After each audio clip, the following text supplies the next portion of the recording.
안녕하세요. 저는 외동아들 결혼을 준비시키던 엄마입니다. 좋은 날일 줄로만 알았던 아들의 결혼이 쑥대밭으로 마무리되었던 사연을 들려드리고자 해요.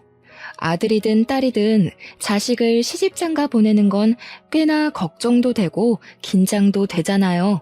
그런 수많은 감정 중에서 단연 독보적인 마음은 우리 자식들이 좋은 배필 만나서 행복하길 바라는 마음이 아닐까 해요. 그런데 만약 내 새끼의 앞날이 벼랑 끝으로 내몰린 걸 부모가 직접 목격했을 때 다들 어떠실 것 같으세요? 제가 그랬네요. 지금 다시 생각해도 살 떨리는 그간의 경험. 지금부터 들려드릴게요. 저희 집안은 남들 사는 만큼 비슷하게 사는 형편입니다. 저는 남편이랑 함께 김치찌개 사업을 해서 먹고 살 만큼 지내왔어요. 저희 부부 사이에는 자랑스러운 아들도 하나 있었는데 아들은 시키지 않아도 알아서 잘 커서 의사가 되었습니다. 자녀가 결혼 정년기에 접어들면 부모 되는 입장에선 어느 정도 언젠가 내 자식이 배필을 데리고 오겠지 생각하잖아요. 저희 아들이 일한 지 5년 만에 같은 병원에서 일하는 간호조무사와 눈이 맞았는지 둘이서 벌써 결혼을 약속했다고 말해주더라고요. 시간이 되면 소개해준다길래 저희는 일부러 하루만 장사를 일찍 마감하고 아들과 예비 며느리를 만났습니다. 아들이 우리한테 예비 며느리를 소개했을 때만 해도 이미 우리 아들이 예비 며느리에게 푹 빠져 있다는 게 느껴졌어요. 아들이 좋아하는 여자가 생겼다고 말한 적은 그때가 처음이라서 남편이랑 제가 신기해하면서도 한편으론 아쉽기도 했습니다. 그래도 예비 며느리는 아들이 칭찬했던 것처럼 엄청 참하고 똑부러져 보였어요. 어른들이 좋아할 타입 같았고 일을 잘할 것처럼 보이기도 했죠. 게다가 대화를 하다 보니 집안 형편에 대해 좀 알게 되었는데 저희 집과 다르게 어마어마한 부자더라고요. 일단 예비 사돈네가 당시 30억짜리 아파트에 살고 있다고 했습니다. 그걸 듣자 예비 사돈 쪽에서 과연 우리 형편을 만족하실까 걱정이 되더라고요. 어쩌나? 우리는 아가씨네 집안처럼 그렇게 잘 살진 못하는데. 아가씨 말 들어보니까 부모님이 꽤 부자인 것 같네요. 우리가 그쪽 형편에 맞게 혼수를 맞춰줄 수 있을지 모르겠어요. 부담 갖지 마세요, 어머님. 저희 부모님 정말 쿨하신 분이거든요. 그리고 제가 괜찮다고 하면 별도 따다 주실 분들이라 걱정 안 하셔도 돼요. 부담이 안 될 수가 있겠나요? 사랑은 둘이 하는 거라지만 결혼은 결국 집안 문제나 다름없는 거거든요. 집안 형편이 과하게 차이나면 분명 어딘가 문제가 생기기 마련이란 걸 보고 들은 게 많아서 걱정되었어요. 그래도 둘이 너무 좋다니까 저랑 남편이 딱히 거절하진 못했습니다. 아들을 실망시키기 싫었어요.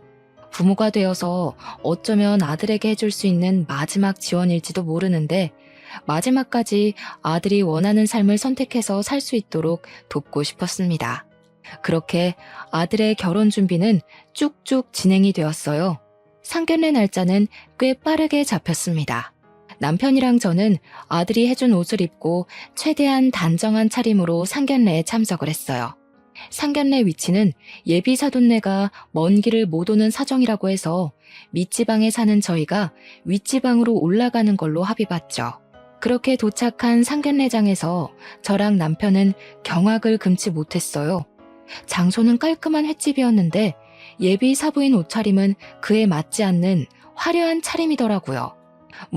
상견례에서 정답인 복장은 없다고 하지만 레깅스에 미니스커트에 뾰족 구두는 좀 아니지 않나요?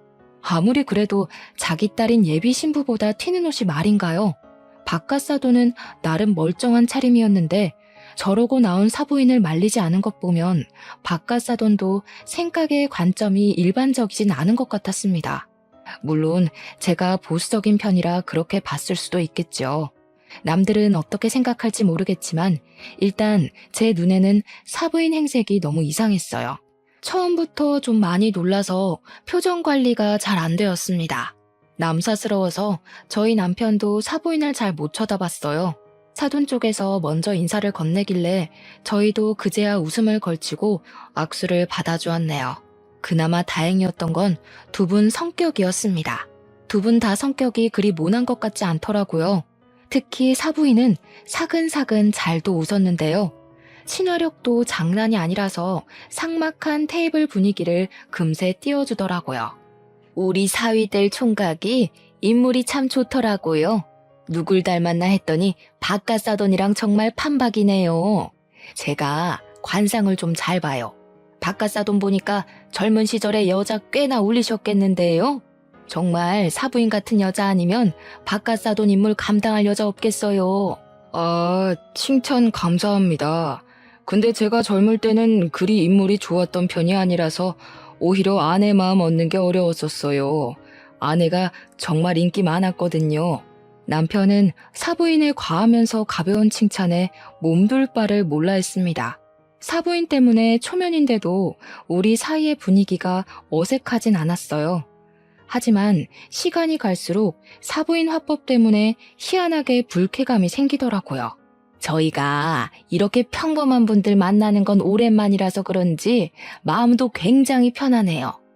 무슨 모임만 가면 정치인, 변호사, 검사 이런 사람들만 만나니까 늘 어깨가 경직되거든요.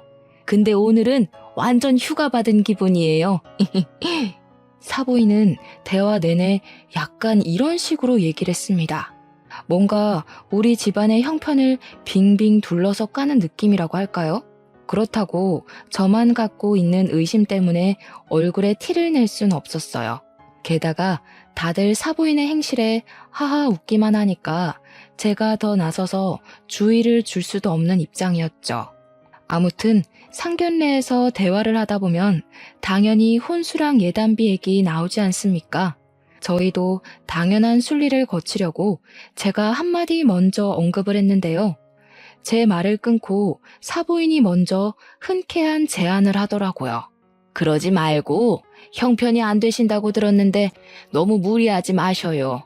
애들 결혼시키다가 허리끈 터지면 안 되잖아요. 그쪽 아들 몸만 보내주세요. 그럼 우리가 집이랑 예단 다 해결할게요. 네? 아니요, 그럴 수가 있나요. 그래도 결혼은 같이 하는 건데 어떻게 사돈 쪽에서만 부담을 하겠습니까? 저희도 아들 혼수해줄 돈은 있어요. 그래요? 이런 부분은 솔직하셔야 되는데 괜히 기죽기 싫어서 나섰다가 생계가 위험해질 수 있다고요. 저희는 사돈 쪽 허리띠 졸라매게 만들고 싶진 않아요. 정말 괜찮으시겠어요? 솔직히 예의를 갖춰도 어쩔 수 없이 기싸움을 하는 자리가 상견례 자리 아닙니까? 그런데 사부인은 기싸움은커녕 대놓고 저희 형편을 무시하는 것 같았어요. 사부인이 저렇게까지 거침없이 발언하는데 감정이 안 상할 리가 없지 않겠어요? 여태까지는 아들 입장 생각해서 최대한 이해하고 넘겼는데 여기서 더 가만히 있으면 만만하게 보일 것 같더라고요. 그래서 제가 한마디 하려고 했더니 남편이 나서서 먼저 입을 열었습니다. 박가사돈이야말로 일 은퇴하셔서 쉬고 있다고 들었는데요. 저희는 허리 꼬부라질 때까지 돈 벌 수 있는데 사돈들은 지금부터라도 아끼셔야 하는 거 아닙니까? 돈 있다고 해서 그거 믿고 아낄 생각 못 하다간 가랑이 찢어질 수도 있을 텐데요. 이때 저 살짝 놀랐습니다. 남편이 누굴 조롱하는 것도 처음 들어봤지만 아무리 우리가 아둥바둥 돈 벌고 산다고 하더라도 부잣집 사돈에게 못 비빌 형편인데 남편이 당당하게 그런 소리를 해서 당황했어요. 저희 남편이 사태분간 못하고 말을 막 하는 사람은 아니거든요. 아니나 다를까 제 남편 도발에 사부인이 먼저 빵 터지고 바깥 사돈도 웃음을 풋 흘리더라고요. 아, 예. 제가 은퇴하기는 했죠. 걱정해 주셔서 감사하지만 사돈께서 걱정해 주실 정도는 아니네요. 이미 노후가 보장되어 있는지라. 사돈들 재밌으시다. 저희들 꽤나 쿵짝이 잘 맞을 것 같은데. 안 그래요? 저는 사위도 마음에 들고 사돈들도 너무 마음에 들어요. 사돈들께서도 저희 딸애랑 저희 좋아해 주셨으면 좋겠네요. 제 개인적인 생각이지만 상견례 내내 저희는 사돈네 즐거우라고 초청된 광대가 된 기분이었어요. 그렇게 이상한 기싸움만 주고받다가 얼렁뚱땅 상견례가 마무리되어 버렸습니다.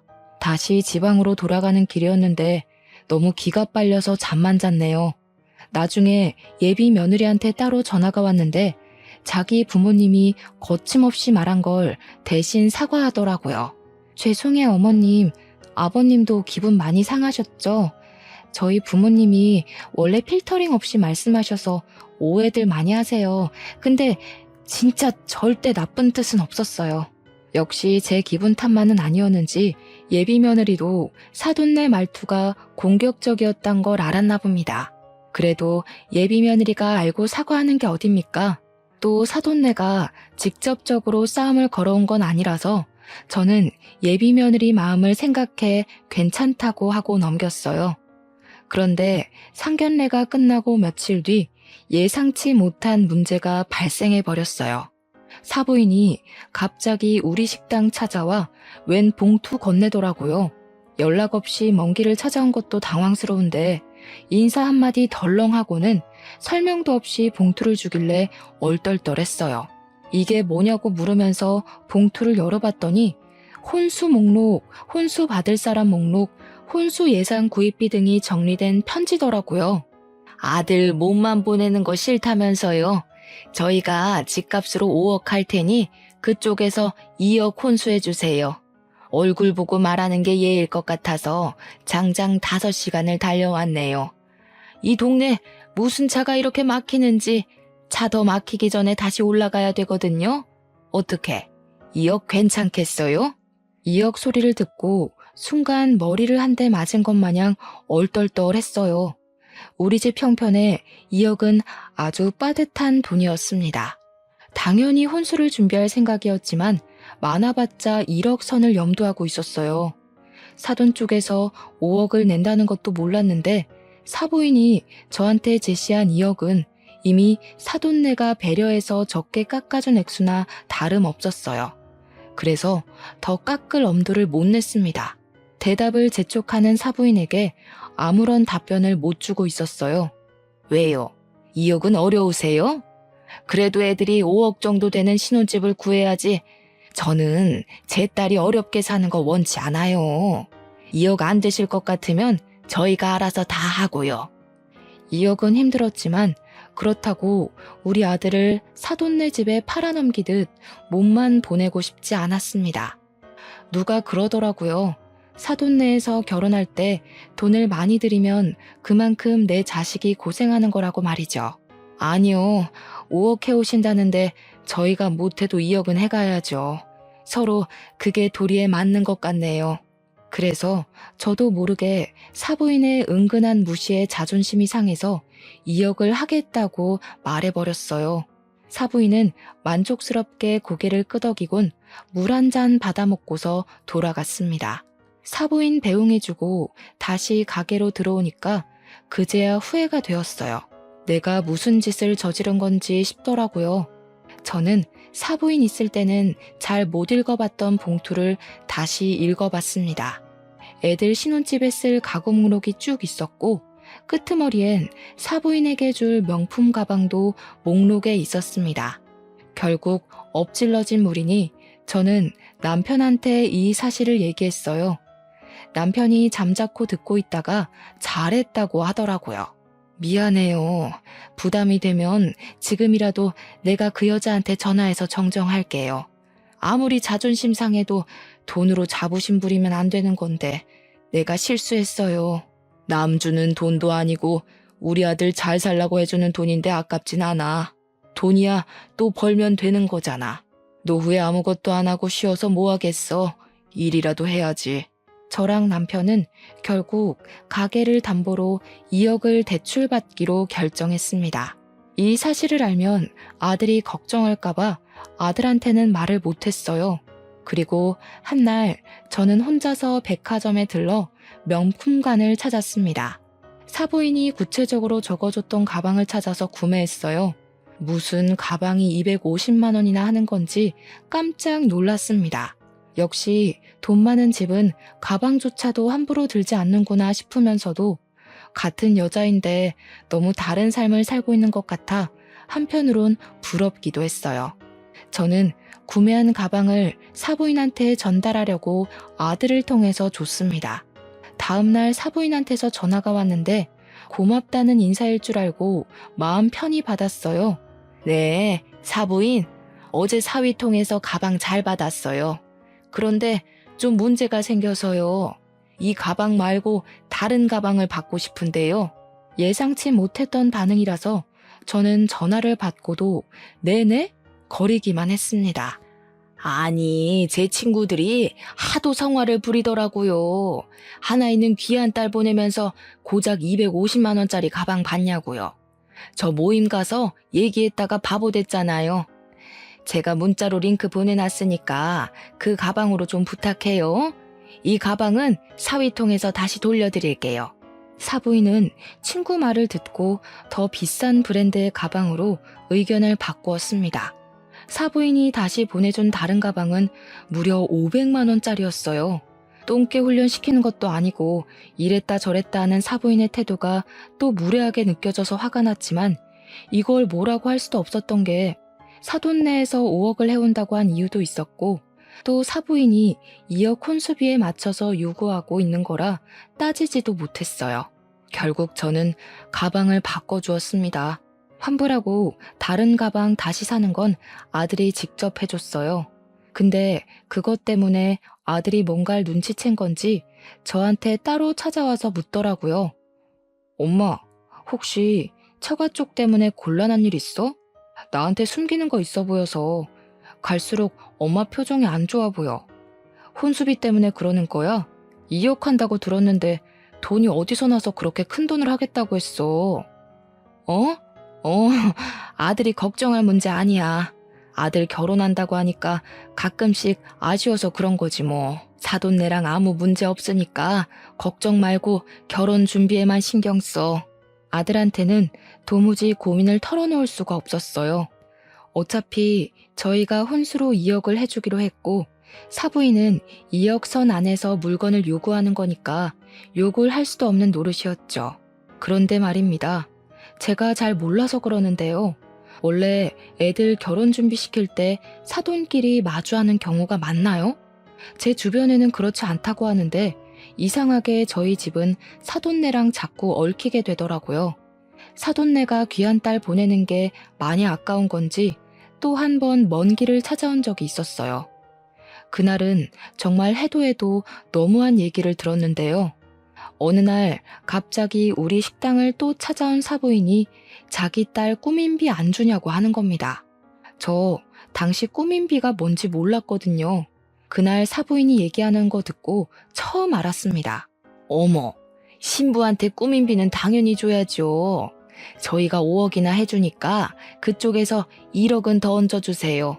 우리 딸도 명색에 시집 가는 건데 시부모한테 예쁨 받는다고 자랑할 수 있어야죠. 다른 며느리들 다 받는 꾸민비 우리 애만 안 받으면 체면이 서겠어요.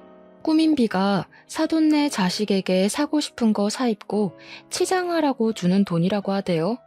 근데 그건 신부만 받을 수 있는 게 아니고 신랑도 받을 수 있는 거더라고요. 그깟 꾸민비 때문에 1억을 더해달라는 사부인 말에 저는 소신껏 얘기를 하였습니다. 죄송하네요. 그만한 돈을 해줄 여력도 안 되고 더 대출받지도 못해서 꾸민비는 어려울 것 같아요.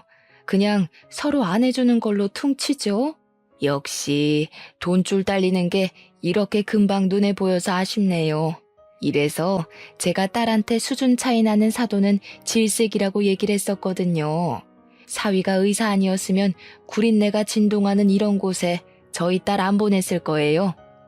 저 순간 잘못 들은 줄 알았습니다. 그간 사부인이 말투는 좀 경박했어도 사람을 대놓고 깎아내리진 않았거든요.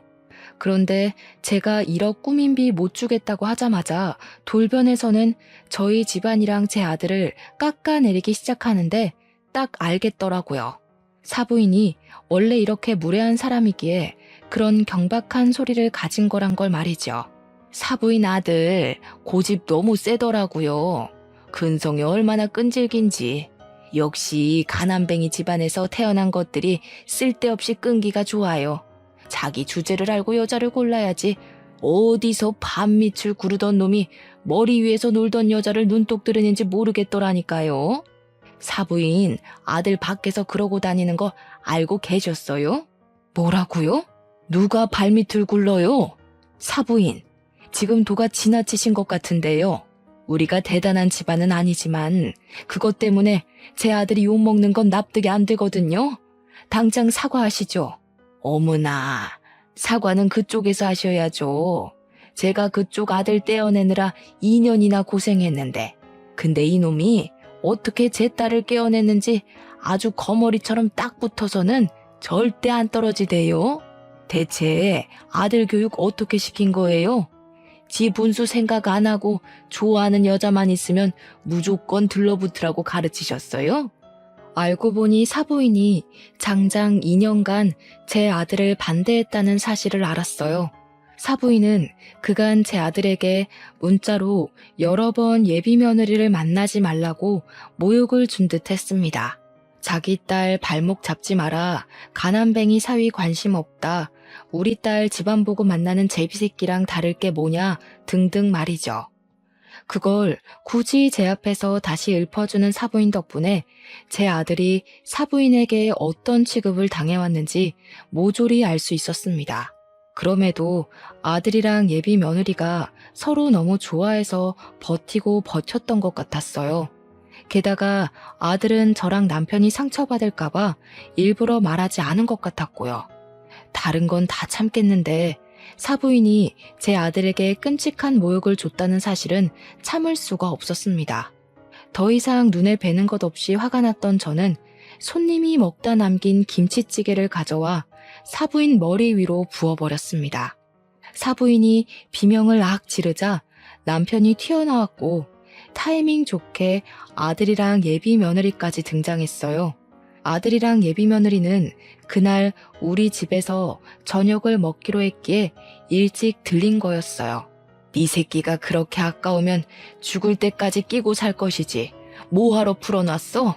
나도 당신 같은 장모한테 내 아들 못 보내. 시궁창도 적당히 시궁창이던가. 어디 술집 여자 같은 년이 감히 내 아들을 흉봐? 뭐? 술집 여자? 이 옆에 내가 돌았나 봐. 지금 이게 얼마짜리 옷인지 알아요? 내가 여기까지 오느라 숍도 둘렀는데 아이씨, 김치구리네 다 배웠잖아. 그래, 말 한번 잘했다. 우리 집에서 구린내가 난다고? 당신이 입 열 때마다 철철 흐르는 촌티보단 음식에서 나는 구린내가 100배 나. 어디 싸구려 주둥이랑 2만 원짜리 김치찌개를 비교해?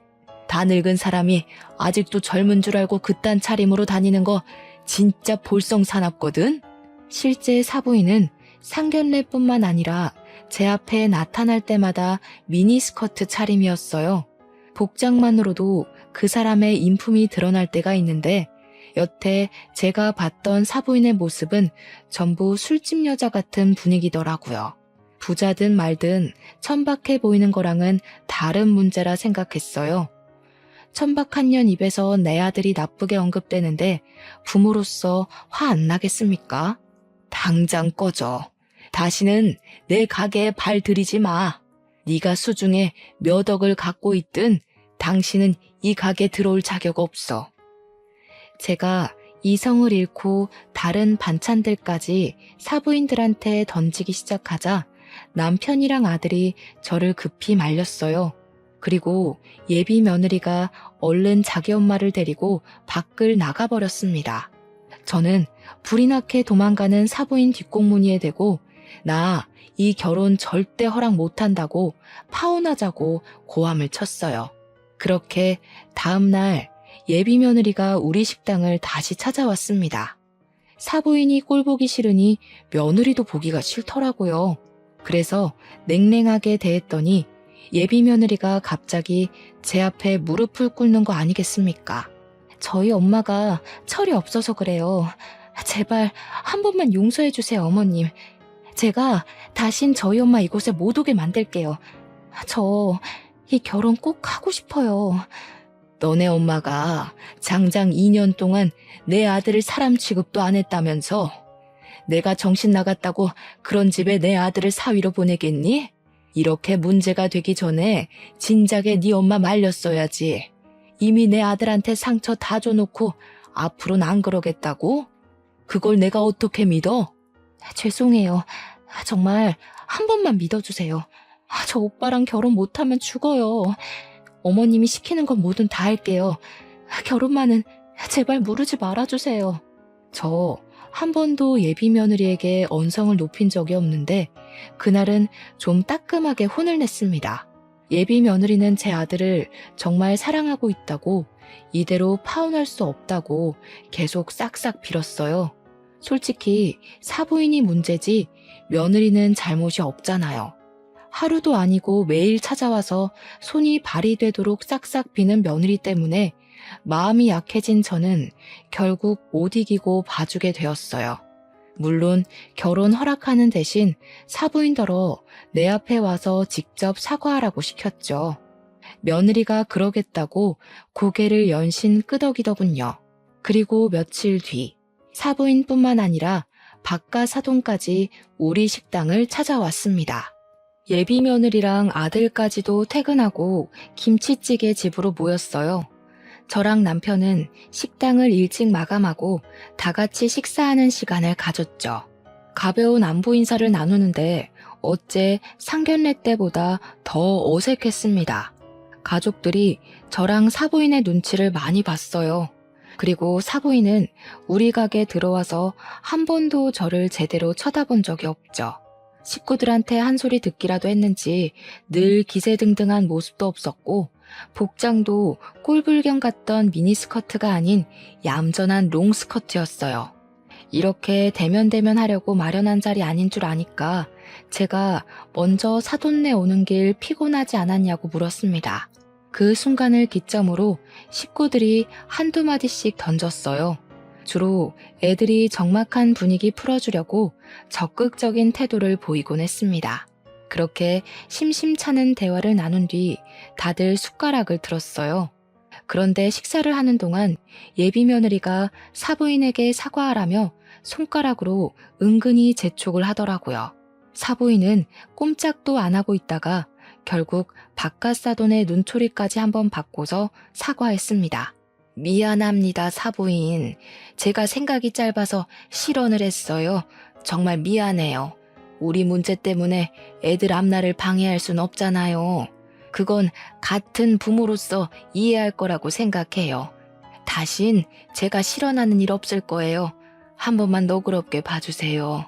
사부인은 식사 자리에서 진심으로 고개를 숙였습니다.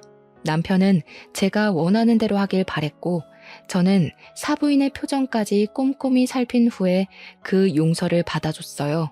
저도 감정에 앞서서 몹쓸 짓을 해버렸네요. 옷 다 버렸을 텐데 혹시 세탁비 필요하면 드릴게요. 아니에요. 세탁비는 무슨... 제가 기만한 행동을 한 건데요. 집에 가서 곰곰이 생각해보니 사부인께서 당연히 기분 나쁠 만했더라고요. 아무리 그래도 부모 앞에서 자식 흉은 보는 게 아닌데 죄송해요. 다행히 밥을 다 먹을 때쯤엔 저희 식구들 얼굴에 아주 살짝이라도 웃음이 걸릴 수 있었어요.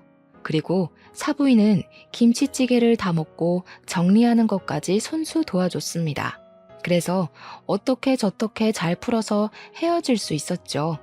덕분에 애들 파혼 고비는 넘어갔네요. 그러나 결국 이 결혼은 안 되고 말 운명이었나 봅니다. 사부인과 저의 문제만 해결되면 애들이 결혼하는데 아무런 문제가 없다고 생각했던 게 오산이었어요. 결혼식 당일이었습니다. 신부 측 하객에 넥타이 부대가 엄청나게 쏟아져 들어오는 듯 채워졌어요. 다 바깥 사돈이 직장 은퇴하기 전 인맥이라 하대요. 바깥 사돈은 은퇴를 했는데도 지인이 어마어마하더라고요. 근데 저희는 사업을 하는 사람치곤 상대적으로 하객이 적었어요. 그 모습 때문에 오히려 일을 하고 있는 남편이 바깥 사돈한테 살짝 기가 죽은 듯 했습니다. 잘 사는 집안인데 저 정도 인맥은 당연한 거죠. 너무 속상해하지 마요. 우리도 좌석은 다 찾는걸요. 괜히 아들한테 미안해서 그러지. 나도 직장을 다닐 걸 그랬나 봐. 끝까지 아들한테 든든한 아빠가 돼주고 싶었는데 좀 아쉽네. 남편은 한참 인사 오는 신부 측을 힐끔 보더니 끝내 자리를 지키지 못하고 잠깐 화장실 다녀온다며 자리를 비웠습니다. 아들도 남편의 처진 어깨를 보곤 괜히 마음에 걸려서 걱정했지만 하객들 때문에 인사한다고 자리를 뜨진 못했어요. 그렇게 한 10분 지났을 겁니다. 아들이 신부 한번 보고 오겠다고 자리를 떴고 저는 혼주석을 안내받아 그곳에 가서 앉았어요. 그런데 저 말고는 혼주석이 전부 공석이더라고요. 아직 시간이 좀 남았으니 그렇겠지 생각했는데 시간이 촉박해져 와도 혼주석엔 여전히 저만 있었습니다. 무슨 일이 있나 싶어서 직원들에게 물어보려고 손짓을 하는데 직원들이 갑자기 분주하게 움직이면서 어디론가 뛰어가는 겁니다. 그리고 금세 산만해진 하객 측에서는 싸운다! 라고 웅성대는 소리가 나기 시작했어요. 싸운다는 말에 놀라서 저도 뛰어나갔습니다. 신부 대기실 앞이 엄청 복잡하더라고요. 저는 그런 인파를 뚫고 들어갔다가 충격적인 장면을 보았어요. 제 아들은 울고 있었고 아들 앞으로 사돈들과 며느리까지 무릎을 꿇고 앉아서 빌고 있는 거 아니겠어요? 남편은 어딜 간 건지 보이지 않았습니다. 그 장면을 보고 안 놀랄 사람 어디 있겠습니까? 정말 깜짝 놀라서 급히 아들 곁으로 갔더니 사부인이 아들 다리를 붙잡으며 살려달라고 하는 걸 들었어요. 제가 나타나자 사부인이 갑자기 제 다리를 잡으며 넙죽 엎드리더라고요. 사부인, 다 우리 잘못이니까 제발 이 결혼은 취소하지 말아줘요. 저희가 다 잘못했어요. 평생 사돈 내 빚 갚으면서 살게요. 제발 우리 딸 인생만 안 망치게 해주세요. 무슨 소린지 몰라서 저는 그저 멀뚱히 서 있기만 했습니다. 그러자 아들이 제게 종이 사진을 보여주더라고요. 그 사진 안에는 죄수복을 입고 있는 사부인과 유흥업소 사장 일을 하고 있는 바깥 사돈의 모습이 담겨 있었어요. 말도 안 되는 사진을 보면서 이게 어떻게 된 거냐고 아들한테 물었더니 사부인이 원래 업소녀인데 손님에게 사기쳐서 돈 타먹는 걸로 모자라 같은 업소녀들에게도 사기를 쳐서 깜빵을 다녀온 전적이 있다대요. 사부인 때문에 사업장 망해서 빚쟁이가 된 사장은 사부인이 출소할 때까지 기다렸다가 목숨까지 위협하면서 사부인한테 돈 갚으라 협박을 했대요. 근데 사부인은 죗값 치르고 왔는데도 정신 못 차리고 또 사기칠 계획을 했다는 겁니다. 사부인이 사장에게 돈 왕창 벌게 해주겠다고 꼬시고 그 이후론 바깥 사돈이랑 같이 협력해서 쌍으로 사기를 쳤다더라고요. 그렇게 세트로 살아오는 동안에 생긴 아이가 바로 예비 며느리라고 하더군요. 당시 생각지도 못한 아이가 생기자 사돈들은 아이를 버릴까 하다가 아이까지 사기에 이용하기로 했고 며느리는 자라면서 다양한 용도로 부부 사기단의 도구로 사용되었다는 겁니다. 며느리가 성인이 되고 나서는 사위 될 사람을 건져서 돈을 빼먹으려고 했다네요. 그 사위로 두 번째 지목된 남자가 바로 우리 아들이었어요. 우리 아들이 그 미끼에 걸려든 거였죠. 이 사실은 지난 과거, 사부인 때문에 사기당했던 같은 업소녀들이 사부인 잘 먹고 잘 사는 꼴 방해하려고 나타나서 다 밝혔던 거랍니다. 그러니까 여태 사돈네가 저희 앞에서 떵떵거리고 비웃었던 모든 모습들이 거짓이라는 거예요. 기가 막혔던 저는 제 다리를 붙잡고 있는 사부인을 냅다 차버렸어요. 그럼 그지 새끼들이란 거잖아. 술집년같이 생겼다 했더니 진짜 술집년이었어요? 가진 것도 없으면서 어떻게 그런 배짱을 가질 수가 있어요? 우리 집 돈 훔쳐간 걸로 모자라 우리 시간도 진심도 다 기만하신 거네요. 잘 됐네. 이번엔 초범이 아니라서 깜빵밥 길게 먹을 수 있겠어요. 아니에요, 사부인. 저희 이번 결혼하면 나쁜 짓 다 청산하기로 했다고요. 모르는 사람들 말 믿지 말고 저희 말을 믿어주셔야죠. 그쪽들 과거 잘못 청산하라고 내 아들 결혼시키는 거 아니거든요. 그러고 보니 당신네 딸도 참 웃기네요. 다 알면서 어쩜 그렇게 내 아들 사랑한다고 잘도 질질 짰을까. 부모한테 배운 게 사기치는 것밖에 없어서 몸에 배었나 보죠? 새파랗게 어린 년이 벌써부터 지 무덤 팔짓이나 하고 말이야. 나 원참 어이가 없어서. 어머님, 저는 모르는 일이에요. 저는 정말 오빠 사랑했어요. 엄마 아빠가 사기친 거지 저랑은 관련 없는 일이라고요. 끝까지 자기 잘못을 부정하는 예비 며느리의 태도가 저를 더 화나게 했습니다. 예비 며느리가 어머님 하면서 또 질질 짜길래 저는 사부인 목에 걸려있는 스카프 잡아 빼서 며느리 얼굴에 던져주었어요. 딸 인생 망치지 말라고요? 지금 딸 인생을 누구한테 맡기는 거예요? 딸 인생 살리고 싶으면 자식을 낳는 순간 정신 차리고 똑바로 살았어야지. 앞으로 그쪽 내 딸이 불행한 건 전부 당신들 탓인 거야. 나도 내 아들 인생 살리려고 쓰레기 거르는 거니까 당장 꺼져. 사돈들은 이 상황을 돌이킬 수 있을 거라 생각을 하는 건지 계속해서 사과만 했습니다. 이렇게 소란스러운 와중에도 남편은 어디 간 건지 도통 모습을 안 드러냈어요. 저라도 아들을 지키고자 아들을 데리고 신부 대기실을 나왔습니다. 그러자 남편이 경찰과 함께 엘리베이터에서 내리더라고요. 저희 뒤따라 나온 사돈들에게 삿대질을 하면서 경찰더러 저 사기꾼들 잡아달라고 부탁하고 있었어요. 내가 진짜 설마 했다. 그런데 하객 고용으로 인맥 속인 걸로 모자라 집까지 사기를 쳤어? 경찰 선생님, 저놈들 저거 한두 번 해본 솜씨 아닐 거예요. 당장 저 사기꾼들 잡아가 주세요. 경찰들은 막 도망치려는 사돈들과 며느리를 붙잡았어요. 저랑 아들은 남편에게 상황을 물었습니다. 그랬더니 남편이 하객 받다 말고 화장실을 갔을 때 무슨 얘기를 들었다고 하더라고요. 신부 측에서 넥타이 부대 전체를 하객 아르바이트로 고용했는데 고용하게 된 이유가 바깥 사돈이 우리 남편 번듯한 사업하고 있는 거에 기죽지 않으려고 되레 우리 남편 길을 꺾어주고 싶어서 그랬다네요. 그 사담을 듣고 바깥 사돈의 신원이 의심스러웠던 남편은 아는 지인 부동산에 개인적으로 전화해서 사돈이 산다는 아파트 주인이 누군지 알려달라고 부탁했다 했습니다. 아파트를 바로 알아본 것은 사돈들이 뭐만 하면 아파트 자랑을 그렇게 했었거든요. 그 아파트가 워낙 유명해서 사돈네 동네에선 그 아파트 이름 대면 부자라는 게 증명이 되는 셈이라더라고요. 그래서 남편이 가장 먼저 부동산을 알아봤던 겁니다. 남편 지인은 아는 사람 부동산을 건너 2달이 넘긴 부동산을 연결하여 집주인을 알아봐줬어요. 황당하게도 사돈네가 산다는 아파트엔 집주인이 따로 있었습니다. 그리고 거기 새들어 살고 있는 사람들이 사돈네였어요. 그러니까 이런 거죠. 사돈네는 우리한테 집안 재력을 속이기 위해 단기로 이사를 했던 겁니다. 아들이 자기 처가에 인사 간다고 한번 들어가 봤다던 그 30억짜리 아파트는 그들이 빚을 내서 보증금 3억에 월세 400만 원으로 들어가 있던 거였어요. 심지어 빚을 낸 것도 다 사채라네요. 일부는 우리한테 돈을 빼내서 갚았다더군요.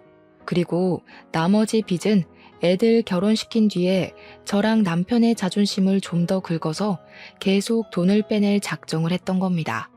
너무 기가 막혀서 저는 경찰들이 연행해 가는 그들 앞길을 막았어요. 그리곤 불쌍한 척하는 사부인의 얼굴을 한 대 때려줬습니다. 하고 사는 꼴이 정말 치가 떨리게 한심하네요.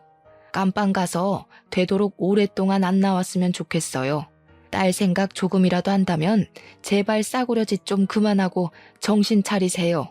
사부인은 이미 경찰이 등장한 이상 저에게 사과할 필요를 못 느낀 건지 제게 덤비려고 몸부림을 쳐댔어요. 경찰이 잡고 있지 않았다면 그 기다란 손톱 때문에 얼굴에 상처가 생겼을 겁니다. 결국 감당 안 되는 몸부림 때문에 경찰들이 사부인을 끌고 가버렸어요. 바깥 사돈은 쪽팔린 줄 아는 건지 아무 말도 못하고 묵묵히 끌려갔습니다. 그런데 예비 며느리가 또 끈질기더라고요. 저랑 남편이 사돈들을 보내버리는 동안 예비 며느리는 제 아들에게 매달려 애원하고 있었어요. 오빠, 내 진심, 오빠가 제일 가까이서 봤잖아. 내가 정말 연기하는 것 같았어? 오빠한테 보여준 내 마음 다 진심이야. 엄마 아빠는 진짜 나랑 상관없다니까? 그러니까 무섭다는 거야. 내 눈엔 네가 의심할 곳 없는 좋은 여자로 보였는데 나 만나기 전에 다른 남자 꼬드겨서 돈 빼먹었다면서 나한테 똑같은 수법으로 접근한 거 아니야? 그런데 나한텐 진심이라고. 네 낯짝을 다 알아버렸는데 내가 널 어떻게 데리고 사냐? 그러지 마. 도대체 어떻게 하면 믿어줄 건데? 전에 실수한 건 철이 없어서 그랬던 거야. 그때랑 지금은 내 마음이 완전히 다르다고. 예비 며느리가 처절하게 아들을 붙잡고 우는데도 그런 며느리를 보는 아들의 시선은 이미 싸늘했습니다. 아들은 곧 며느리 목에 걸린 목걸이를 사정없이 잡아 뺐어요. 그 목걸이도 분명 우리 집에서 해준 혼수비에서 해먹었을 거거든요. 너 같은 싸구려한텐 명품 목걸이가 안 어울린다. 너한테 놀 하나 줄 생각 없으니까 징역 살고 나오면 다른 놈 노려. 네 부모나 너나 다시 한 번 더 우리 가족 눈에 띄면 2배, 3배로 갚아줄 테니까 각오하고.